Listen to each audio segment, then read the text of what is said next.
I'm Nareen Young. I'm a workplace diversity practitioner and I'm delighted to be part of the I Touch Myself project.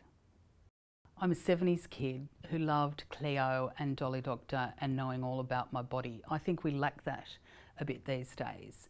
Chrissy gave us the living embodiment of all of that knowledge that was around for us in the 70s, because she stood up there on stage and she stuck her boobies out, and I've got huge ones that I love, and it was for me an affirmation that that was good. All those things that I was reading you then could put into life.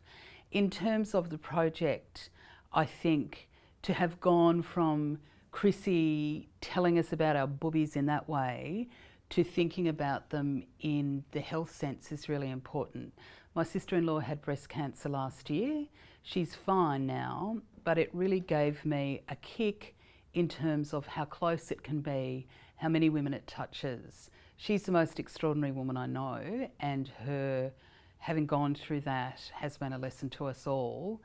But it's important that we're constantly loving our boobies and making sure they're looked after.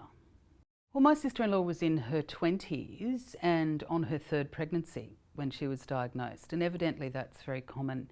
In fact, our mother's partner said to her when she was diagnosed, "Oh, don't worry, my mother had breast cancer when she had me and she lived until she was 82.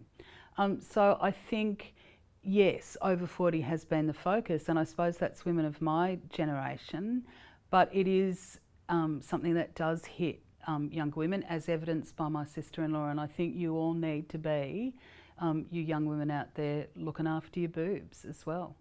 Every bit of evidence, as everyone knows, is about lesser health outcomes for Aboriginal and Torres Strait Islander people. That fear that our communities have had of going to the doctor is one that affects all of us for a whole variety of reasons.